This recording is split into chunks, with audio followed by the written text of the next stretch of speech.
오늘은 숫자 공부를 좀 해야겠어요. 문자가 아니고 숫자 공부할 거예요. 그래서 오늘 암호를 좀 해독해야 되겠어요. 자, 먼저 물어보겠습니다. 성경에서 말하는 숫자입니다. 뭐 여러분이 아는 30도 괜찮아요. 1의 의미는 무엇입니까? 하나의 의미.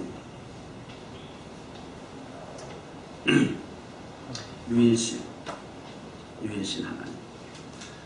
2의 의미는 무엇입니까? 이걸 그것이 알고 싶다 스타일로 해야 됩니다. 여러분께서는 지금 상당히 궁금한 숫자를 우리가 가지고 있습니다. 오늘 저희들이 알고 싶은 숫자는 일단 나중에 말씀드리겠습니다만, 먼저 우리가 그 문자를 해석하기 위해서는 먼저 우리가 꼭 그 밖의 숫자들을 먼저 알 필요가 있습니다. 둘이라는 숫자는 무슨 의미를 가지고 있습니까? 뭘 받아줘야 이것도 재미가 있지. 아무도 해봐라. 뭐 그럴 또 맞춰줄 수준을 맞춰줄 때도 있겠죠. 뭐 이제. 둘은 어떤 의미를 가지고 있을까요? 증인의 의미를 갖고 있습니다. 증인은 반드시 하나가 될 수 없습니다. 둘이 돼야 합니다. 그래서 주님께서 제자들 파송할 때 전도 보낼 때도 둘씩 내보냈어요. 셋은 어떤 의미를 가지고 있을까요? 삼위일체의 의미를 가지고 있어요. 그 다음에 6으로 넘어가 보겠습니다. 6은 어떤 의미를 가지고 있을까? 6을 알기 위해서 먼저 7을 알아야 할 필요가 있습니다. 7은 온전수, 완전수라고 합니다. 하나님께서 천지만물을 창조하시고 쉬셨던 거룩한 날이기도 합니다. 따라서 6이라고 하는 숫자는 7이 완전수인 반면에 6은 불완전수라고 말할 수 있습니다. 그래서 계시록에 보면 666이라고 하는 사람의 수, 짐승의 수, 적그리스도의 수라고 완전 불완전 숫자라고 그렇게 그 의미를 해석해 놓고 있습니다. 3. 사흘 만에 우리 예수님께서 부활하셨습니다. 요나가 물고기 뱃속에 사흘 만에 구원받았습니다. 자, 이제 좀 더 넘어가서 12라고 하는 숫자는 어떤 의미를 가지고 있을까요? 제자, 그리고 12지파, 그런 의미를 가지고 있습니다. 7이라고 하는 숫자에서 우리가 성경에서 기억나는 본문이 있다면, 나만 장군의 문둥병이 요단강에 들어가서 7번 들어갔다 나옴으로써 병 고침을 받았습니다. 힐링이 되었습니다. 여리고성을 7바퀴 7째 날 돌아서 무너뜨리고 정복을 했습니다.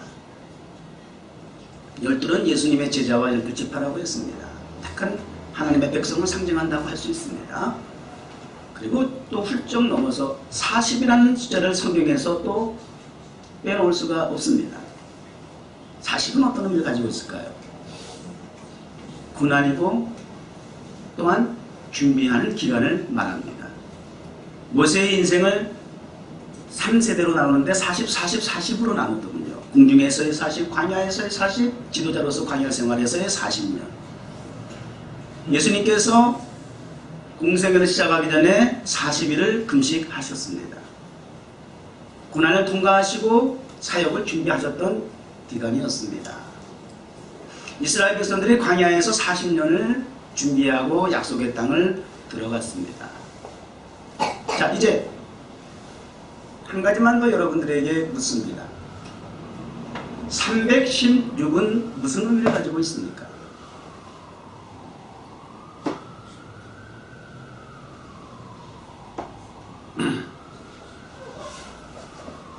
교회 주소에 있는 남자입니다.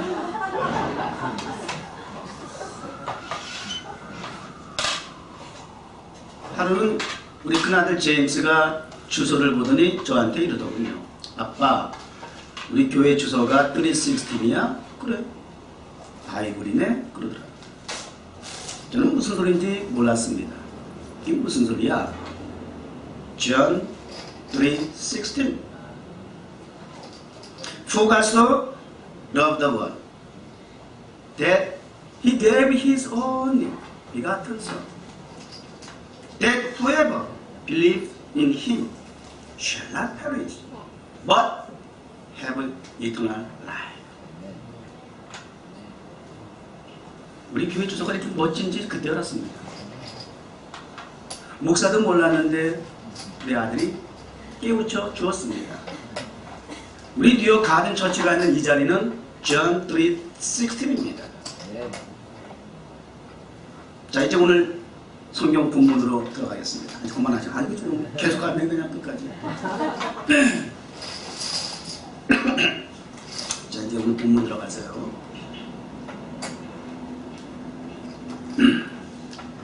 제목이 153 플러스 23. 하고 이거라고선 퀘스천 마크로 붙여놨어요. 이게 오늘 암호입니다.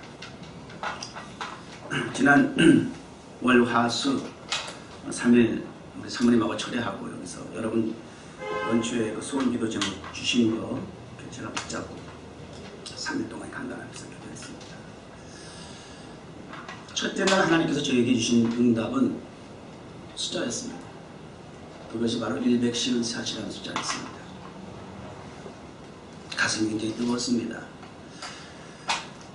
마지막 날 셋째 날 우리 사모님이 기도가 끝나자마자 목사님 23, 23 딱 그러더라고요. 사모님도 숫자로 응답을 받았습니다. 23이 무엇일까? 시편 23편이었습니다. 하나님께서 올해에 153 플러스 23 이 꼴을 허락하실 겁니다. 자, 그럼 이제 153과 23이라고 하는 숫자를 우리가 조합을 하고 또 그 공통점을 찾아볼 필요가 있습니다. 오늘 기록된 말씀은 153에 해당하는 본문만 기록을 했습니다. 본문이 좀 기록하기에는 범위가 길었지만 그래도 빼놓을 수가 없어서 다 기록을 했습니다. 성경의 153이라고 하는 숫자는 오늘 이 본문에만 나타납니다. 기록이 되어 있습니다. 저는 여기 본문에 나와 있는 153이라고 하는 숫자와 시편 23편의 공통점을 한번 조사해 보았습니다. 먼저 여러분 다시 묻겠습니다. 여러분이 생각하는 공통점은 무엇일까요?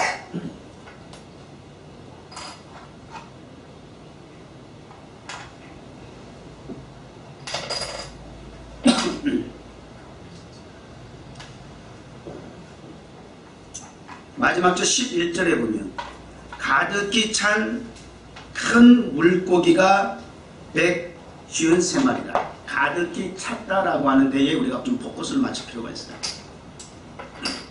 제가 그 다음날 뉴스 한국 그 다음에 올라온 뉴스에 보니까 깜짝 놀랐어요. 이런 기사가 있더라고. 조기 로또 그렇게 써 있었어요. 타이틀이 조기 로또. 조기가 뭐예요? 피쉬 얘기하는 거야. 피쉬. 조기. 피쉬 중에 조기가 있잖아. 그 조기 로또를 받았더라. 이게 무슨 소리인가? 궁금해서 이제 클릭하고 들어가봤죠. 그때 목포에 있는 한 어선이 밤새 고기잡이에 나가서 그물을 내려가지고 고기를 이제 먹기 위해서 그물을 내렸는데 올려서 한 번에 그물을 내려서 수확을 해서 내다판 가격이 무려 3억이 넘었어요. 한 번에 내린 그물이. 그래서 조기 로또야. 한 번에 내린 그물을 올려서 판 가격이 3억 하여튼 넘었어. 얼마인지 지금 3억 얼마였어. 더 기사를 들어봤지. 그물에 얼마나 총총히 이 조기들이 그냥 구멍 하나도 남김이 없이 꽉 채워져가지고 보통은 이게 한 5시간 정도 충분히 들어올리는데 어마이 큰가 보지. 15시간 이상은 끌어올려. 그 그물만 거두는데. 그렇게 걸려서 끌어올려서 그 다음에 내다 팔았더니 고기도 팍 찼을 뿐만 아니라 아주 상태도 좋아가지고 3억이 넘더라. 한 번 내린 그물이. 그래서 제목이 조기 로또야. 기도하는 가운데에 153마리. 그 다음날 뉴스가 이런 조기 로또. 기분이 괜찮았어요. 정말 내가 수확을 거둔 것처럼. 너무 재밌었어요. 이 사람은 응답은 내가 받았는데 어떻게 목포에서 열매를 냈냐? 이게 좀 궁금했어요.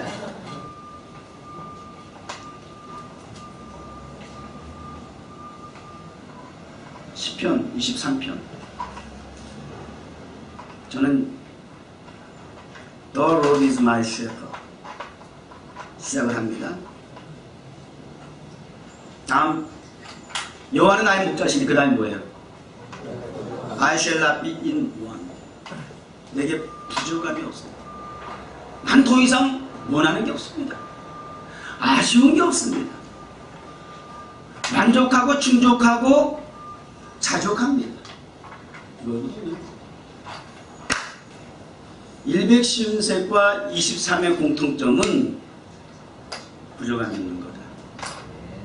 153 플러스 23는 이코르 부족함이 없답니다. 결론부터 말씀드립니다. 부족함이 없는 거예요. 여러분 올해에 부족함이 없는 축복을 받으시기 바랍니다. 근데 이걸 아셔야 돼요. 부족함이 없다라고 하는 것을 우리가 일반적으로 상식적으로 이해하고 받아들이고 여러분이 또 아멘 했던 동기는 거의 이걸 겁니다. 말 그대로 부족함이 없도록 채워주시는 것. 내가 더 많은 것을 소유하는 것. 이런 차원이 될 수 있습니다. 근데 여러분 한번 생각해 보세요. 153마리가 뭐가 많아? 숫자로 계산한다면 153보다 154이 낫잖아. 아니 153 아직 멀었어. 이거 계산 그 카운트 끝나려면 1500 저기 30도 아니고 153 뭐가 많아. 뭐 어떻게 그렇게 충족할 만한 숫자인가? 저보고 앞으로 목회하면서 교인이 얼마나 더 우리 교회의 제적 교인에 대해서 부흥했으면 좋겠습니다. 그러면 제가 153명이요. 그럼 그 쪼다잖아. 그 목회에 그렇게 야망도 없습니까? 그럴 거 아니에요. 그 숫자 가지고 뭐 그걸 꿈이라고 하겠어요? 그렇게 뭐 그렇게 만족할 만한 숫자는 아닌 거 확실해요.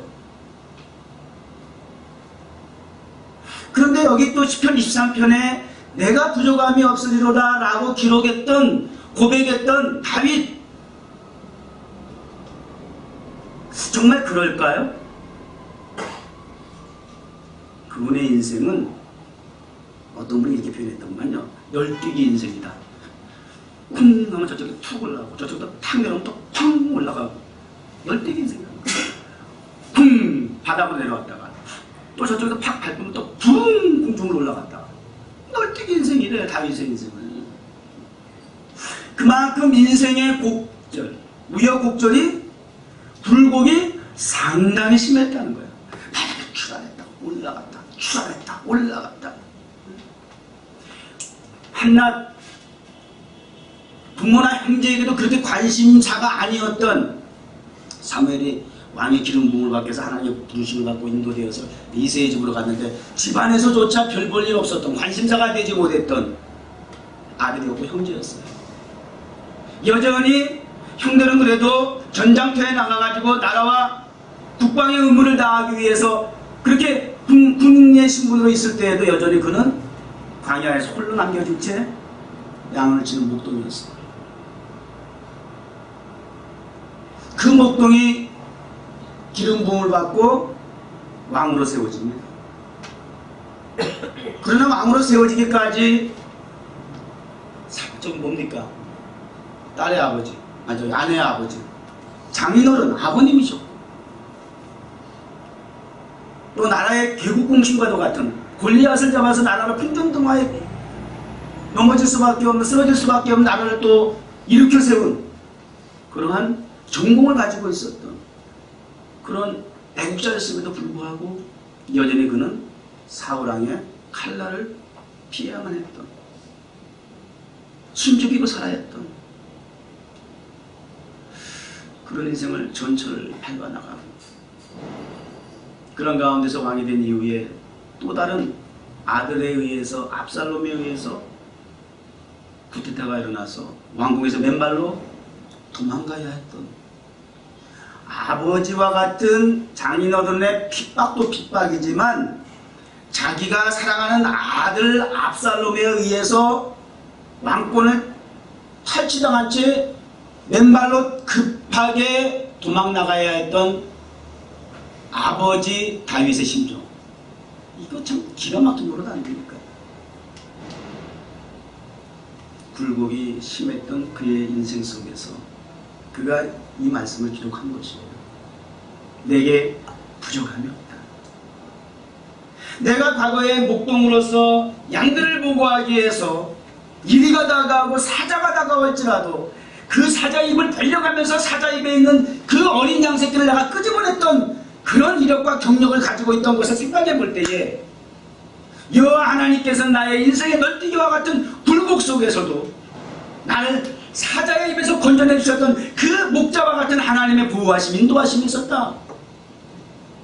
그러므로 내가 수없는 목숨의 위협을 받고 죽을 고비를 여러 차례 넘겼지만 그때그때마다 나를 인도하시고 보호하시는 목자와 같은 여호와로 말미암아 내가 오늘 이 자리에 있게 되었다.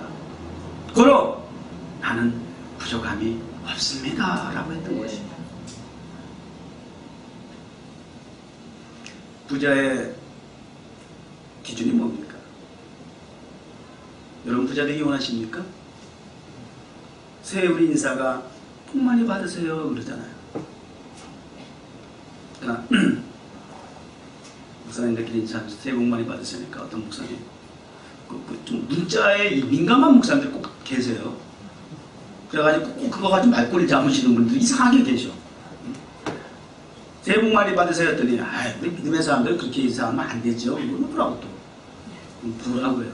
새해는 뭐 하나님의 가보와 평강과 뭐라고 또 그러시더라고. 참 복잡하다 정말. 제가 그랬어요. 성경의 복의 근원이 하나님이신데요. 그 말이 그 말이죠. 쓴 사람들은 의미를 모르고 쓴다지만 적어도 우리 그리스도인들이야 새해 복 많이 받으세요 하면 복의 기원이 근원이 출처가 하나님이신데요. 그게 그 말이죠. 새해 복 많이 받으세요. 무슨 설명이 비연설이 필요해. 새해 하나님의 큰 축복 받으시죠. 그 말이죠.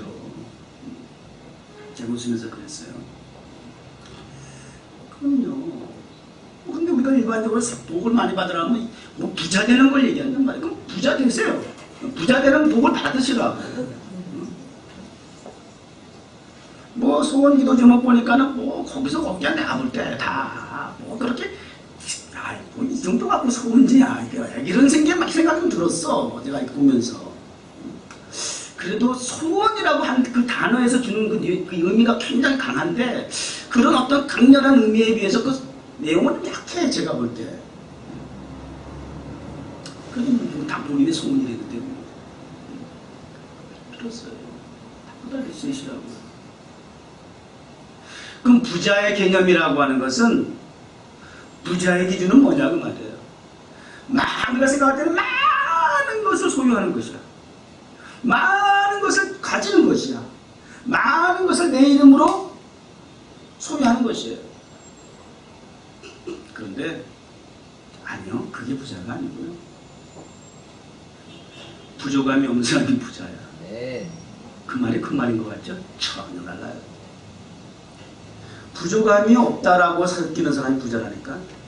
아무리 하여튼 뭐 제가 그 지난번에 삼성 무슨 이건희 회장 뭐 생일 때 뭐 화해하고 막 그런 얘기 나오고 뭐 재산 얘기를 나오면 뭐 엄청나 뭐 계산이 안 돼. 그런데 그 그분이 그럼 진정 부자일까?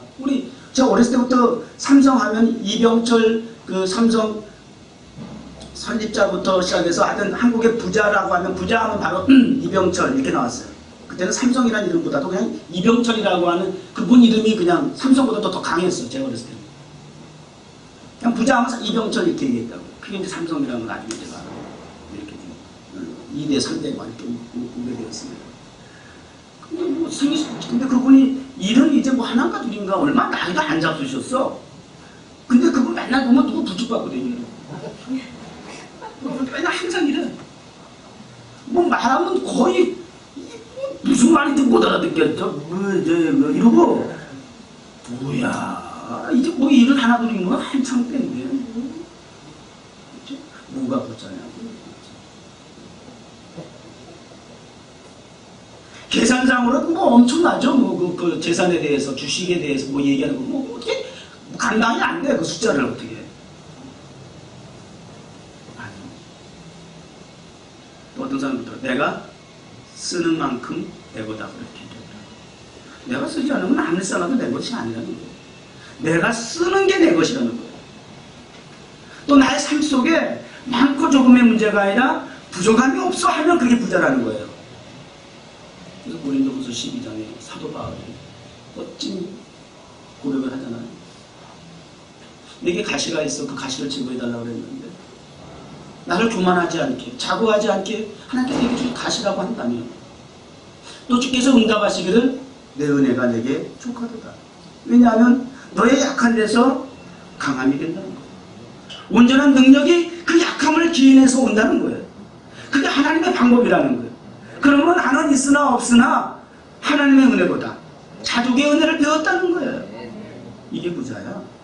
이게 성경에서 말하는 나는 부족함이 없으리로다고 하는 이 다윗의 고백이 또 오늘 153마리라고 하는 거 숫자적으로 볼 때는 그것이 무엇이 맞냐 그 말이에요. 이 본문이 기록된 이후로 2000년이 지나도록 지금까지 많은 성서학자들이 153마리, 153셋의 의미가 무엇일까? 그걸 국민에 연구했다고 그래요. 뭐 성서학자들은 그게 잡이니까 하셔야 되고 또 그래서 좀 더 유익한 은혜로운 또 영적인 진리를 거기서 파헤쳐서 전달해 가르쳐주면 참 좋죠. 주석을 하고 해석을 하고 뭐 많은 복잡한 그 숫자에 대한 그 해석과 주석이 나와 있어요. 난 거기까지 신경 쓰고 싶지 않더라고요. 근데 한 가지 딱 눈에 들어오는 그 결과를 가지고 이제 해석을 하는 분이 있는데 성사학자 가운데서 가장 권위가 있다라고 하는 오리겐이라고 하는 분이 마지막 이 153마리에 대한 주석을 이렇게 달았더라고요. 예수님 당시에 또 갈릴리 바다에 있는 물고기 종류가 153마리였다 이렇게 얘기해요. 그 당시에 물고기 종류는 153마리였다. 모든 종류가 153마리 정도의 물고기가 있었다. 근데 그 물고기를 다 잡았다라고 하는 얘기는 거기에 실용적인 의미를 더한다면 충만이라는 숫자라는 거예요.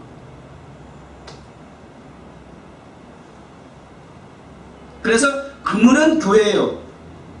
물고기는 이 땅에 충만한 열방을 상징하는 것으로서 열방을 붓는 교회가 되어야 한다. 뭐 이런 식의 해석을 해놓으셨더라고요. 그게 뭐 딱 꽂히더라고요. 완전한 것이고 온전한 것이고 충만한 것이라는 거예요. 저도 그 해석이 마음에 들었어요. 그게 다 꽂혔어요. 아 그렇구나. 숫자가 중요한 것이 아니라 그 숫자가 주는 상징성이 완전한 것이구나. 부족함이 없는 것이구나. 충만한 것이구나 라고 했더니 153과 10편 23편이 하나가 되더라고요.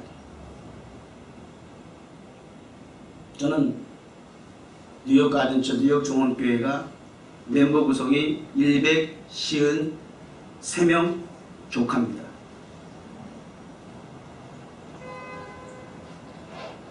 단 큰 물고기라 해야 돼.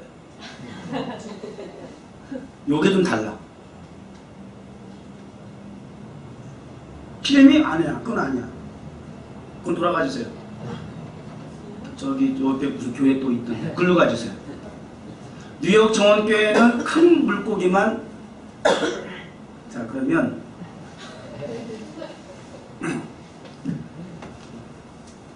왜 현재 교인이 153이 돼야 안 돼요?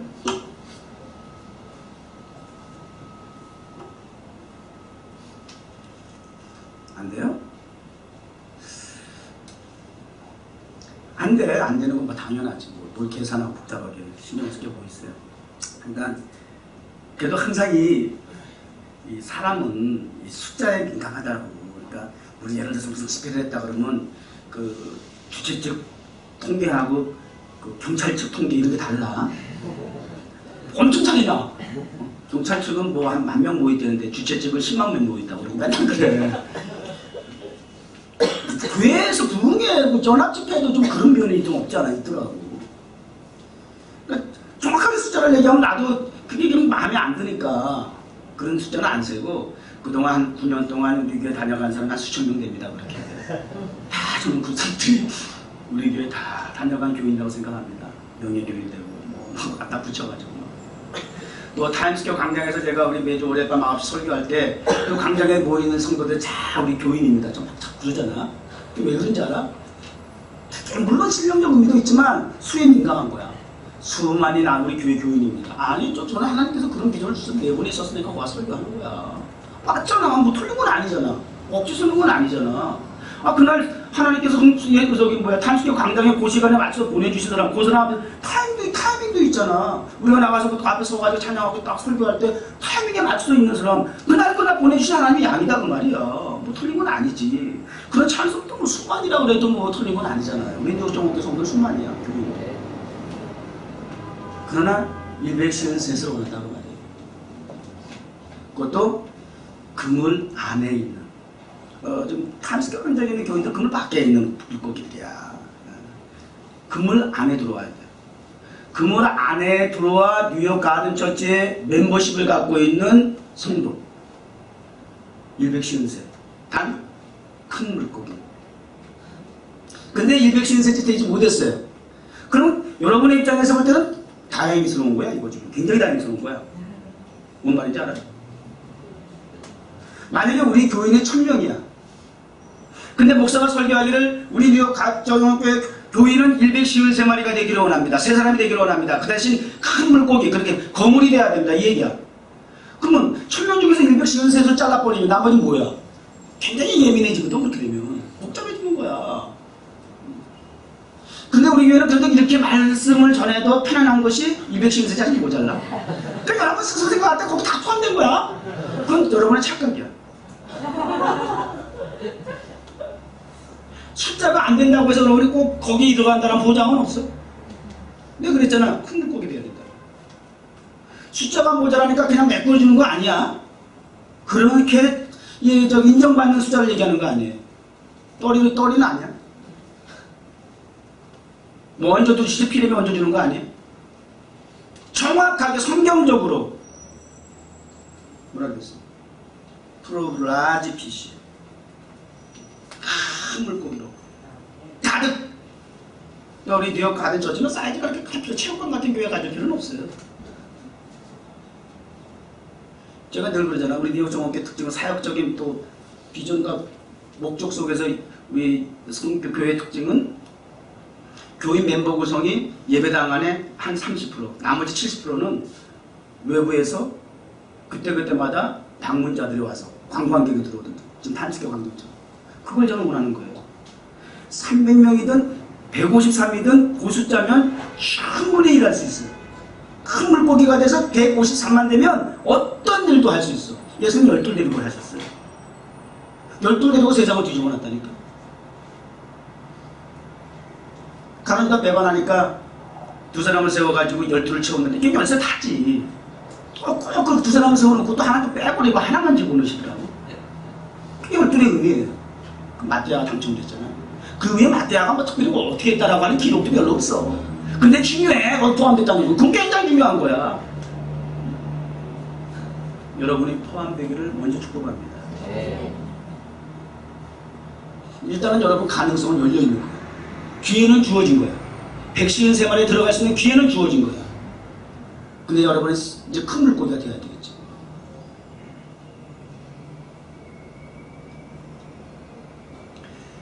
오늘 본문으로 돌아가서 잠깐 말씀을 한번 돌아보면서 정리해 보겠습니다. 그 후에 예수께서, 구라고 하는 것은 언제를 얘기하는 겁니까?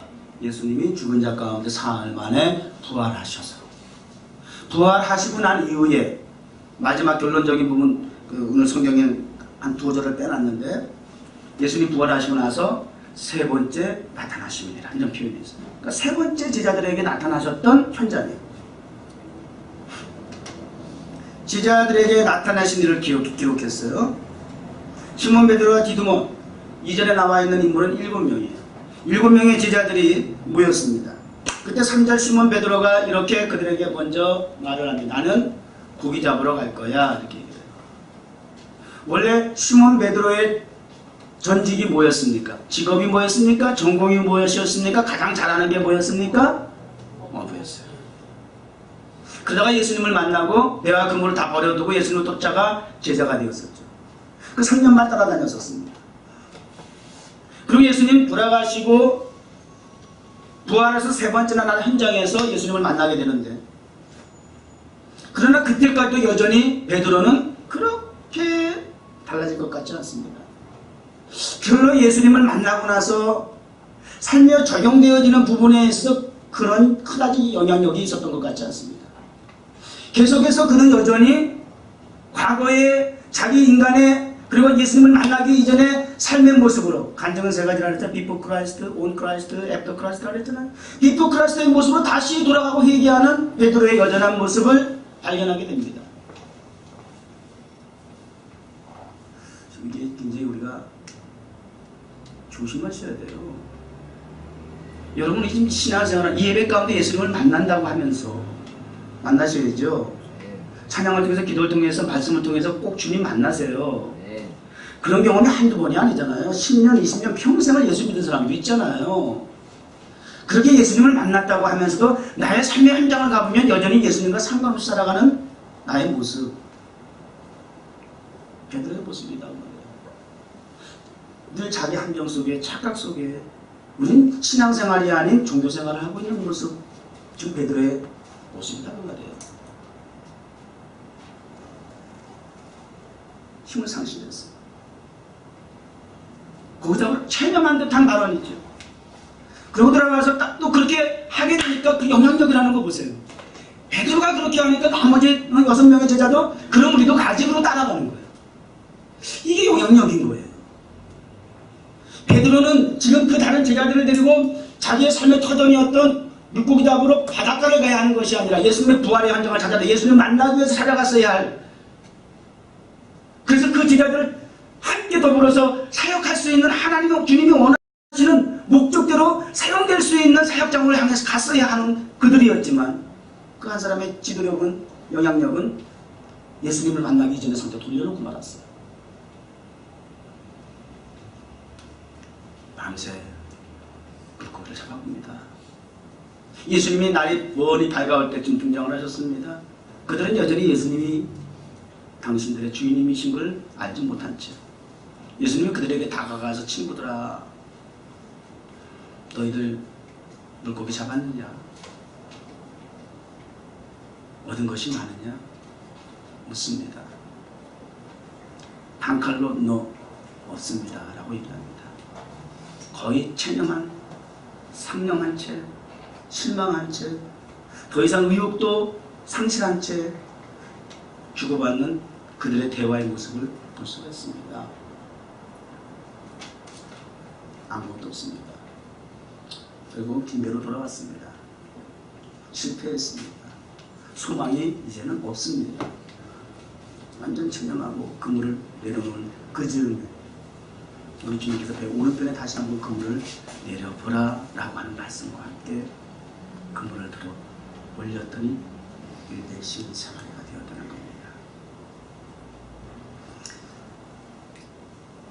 하나님의 말씀에 대한 철저한 순종이 있을 때에 큰 물고기가 된다라고, 얻을 수 있다라고, 것은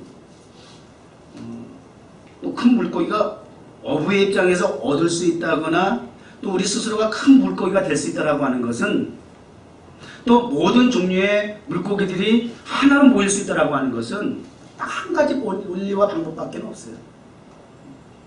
뭐든지 어떤 논리든 원리든 진리든 간에 질서적으로 논리적으로 결과가 나타나는 건 아무것도 없어요.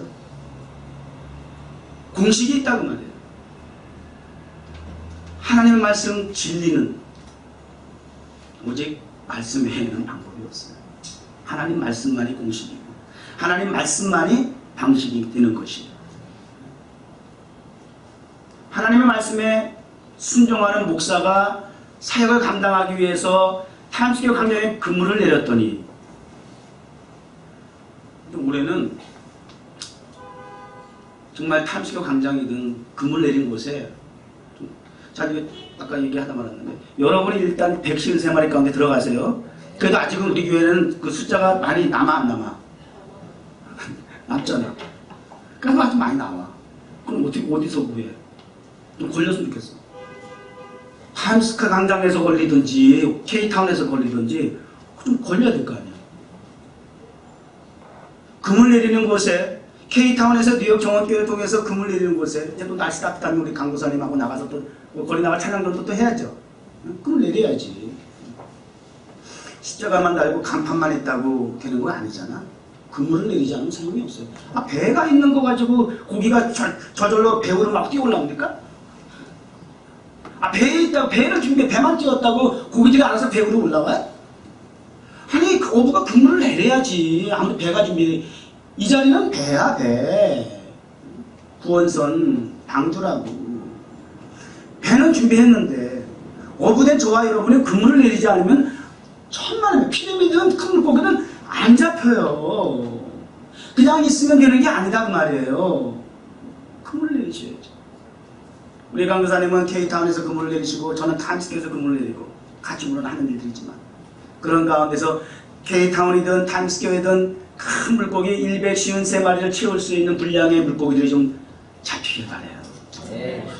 목사에 이제 하나님께서 기도하는 가운데 그 숫자라면 그렇게 적용해서 올해는 그런 목사 개인의 소망, 소원을 그렇게 좀 하나님 이루어 주시옵소서. 네. 그래서 타임스퀘어 광장, 타임스퀘어에 우리가 이제는 손님으로 나가는 것이 아니라 방문자로 나가는 것이 아니라 그 땅의 주인이 되게 하여 주옵소서. 네. 그 땅에 약속된 하나님의 성전을 세워서 그 땅의 주인으로서 그 땅을 회복하기를 원합니다. 네. 그럴 수 있는 영향력 있는 큰 물고기 하나님 예비하여 주시옵소서. 네. 우리 그 말씀에 순종하여 변함없이 올해도 내릴 터이니 하나님 이 맨하탄에 출입하는 열방 153세대에 해당하는 열방의 물고기들을 모아주시옵소서. 네. 가능하다 안 가능하다? 왜요? 말씀이니까.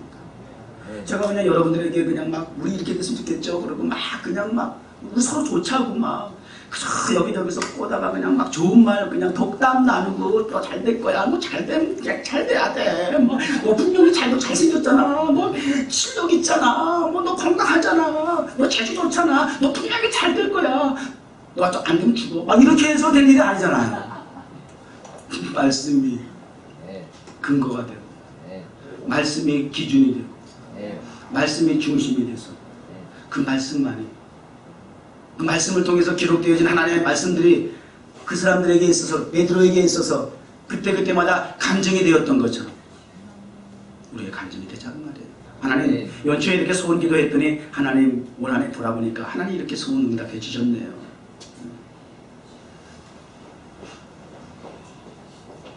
예수님께서 세 번째 나타난 현장은 단순히 베드로에게 무슨 뭐 조기 로또처럼 물고기 잡아서 로또 해서 부자가 되려고 하는 것이 그 주부님의 목적이 아니에요. 이 결론이 잘 들으세요.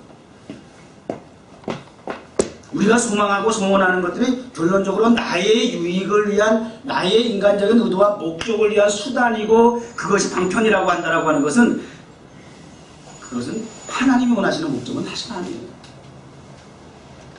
하나님의 목적은 그러한 이적과 기적을 통해서 하나님께서 행하시고 이를 원하시는 하나님의 의도하시는 목적은 야 이제 너 이제 물고기 그 정도 잡았으니까 전에보다 좀 실력이 낮았잖아. 내가 시킨 대로 했잖아. 오른편에 내리라니까. 왼편에 내리지 마. 그냥 오른편에만 내려봐. 깊은 물속에 가서 내려. 시기는 요런 때 해가 이렇게 요런 때 해가 방법 기술을 가르치려는 게 목적이 아니란 말이야. 업으로서 대성시키기 위한 목적이 아니라는 거예요. 세 번 예수를 모른다고 고난의 현장에서 부인했던 베드로에게 다가가셔서 그 이후에 예수님이 세 번째 시연하셔서 큰 물고기 153마리를 잡게 하신 목적은 여기에 있었구나. 바요의 아들 시몬아 내가 나를 사랑하느냐. 세 번 질문하시고 내 양을 먹이라. 잃어버린 사명을 회복시켜 주시는 것. 너가 있어야 할 곳은 이 바닷가가 아니라 양들을 먹여야 할 목양지가 있다는 것.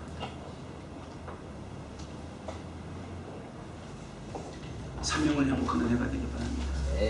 이것이 전제되지 않고 이것이 우리가 바라는 소원을 이루기 위한 목적이 되어야, 최종 목적을 이루기 위한 수단이 되어야지. 한낱 좋은 학교 들어가겠다. 내가 진급을 하겠다.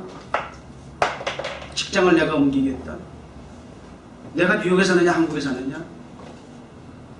내가 공부를 좀 더 잘해가지고 장학금을 받겠다.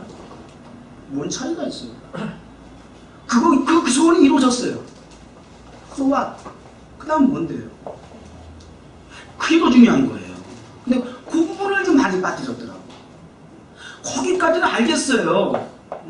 저도 안타까워서 기도를 해요. 그런데 왜 그렇게 돼야 하느냐고. 여러분이 왜 그렇게 원하는 바가 이루어져야 되는데요. 왜 그렇게 성공하려고 하는데 집착을 해야 하는데요. 내가 이렇게 돼야 되겠습니다. 거기에 대한 목적은 없는데 거기에 대한 목적이 없어.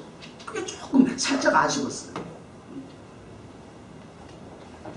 전혀 없었던 건 아니지만 거의 다 묻었어요. 거의 묻었어요. 우리 모든 목적은, 최종 목적은 우리 다 하나가 돼야 되겠어요. 하나님 뉴욕 정국에 특별히 하나님께서 우리 청년들 보내주셔가지고 여기 머물러 있든 가든 간에 비전을 많이 발견하고 갔다고 하는 얘기를 공통적으로 많이 듣고 있어요. 내가 여기 단순히 공부하러 왔는데 하나님께서 교회를 통해서 말씀을 통해서 저에게 내가 이쪽 방향으로 공부해야 할 사명, 목적을 하나님께 주셨습니다. 이러고 돌아가는 청년들도 많았어요. 안 잊어버렸으면 좋겠네요. 올해 그 목적을 먼저 여러분이 꼭 상기하시고 그 목적 속에 여러분 지금 과정을 놓고 기도할 수 있어야 돼요. 할렐루야. 네. 그러면 우리는 목사들 개인적으로 154말 사모님 응답받은 시편 23편처럼 주여 하고자 하나님 간증이요. 성도들 간증하는 건 물론 맞습니다만 말씀을 전하는 축복하는 주의 종과 가정부터 간증의 모범 사례가 되게 하여 주옵소서. 하나님 목사가 먼저 산속에서 적용되어지고 그 말씀이 착용되어져서 좋은 열매가 있을 때에 축복한 목사의 그러한 삶의 모습을 통해서 본보기가 됐을 때 성도들도 더 용기로웠지 않겠습니까? 하나님 아버지 가장 먼저 간증하게 하시고 가장 먼저 이렇게 본이 되어서 성도들에게 언어로서만 전달되는 것이 아니라 삶을 통해서 저들에게 본이 되어서 열매가 있는 사역이 되고 삶이 되기도 우리 하나님께서 주의 종의 가정을 축복하여 주옵소서. 저는 그렇게 또 성기도를 했어요. 저와 여러분 함께 간증하고 또 살아계신 하나님을 증거하고 그래서 그분께 홀로 영광을 돌려드릴 수 있는 그래서 두 번째 설교. 사실은 오늘 제가 재직 세미나 관련된 직분자에 관련된 헌신에 대한 주제를 설교를 하려고 했는데 이렇게 주께서 주신 응답을 따라서 말씀을 이렇게 오늘 좀 바꿨어요. 153 플러스 23 이거는 뭐다? 퀘션 마크야? 돌아갈 때는 이렇게 들어가면 안 돼. 뭐지? 퀘션 마크인데? 짜증난다 그러고. 뭐야, 그럼 뭐야? 이게 아무 해독입니다. 부족함이 없는 삶을 살아가시고.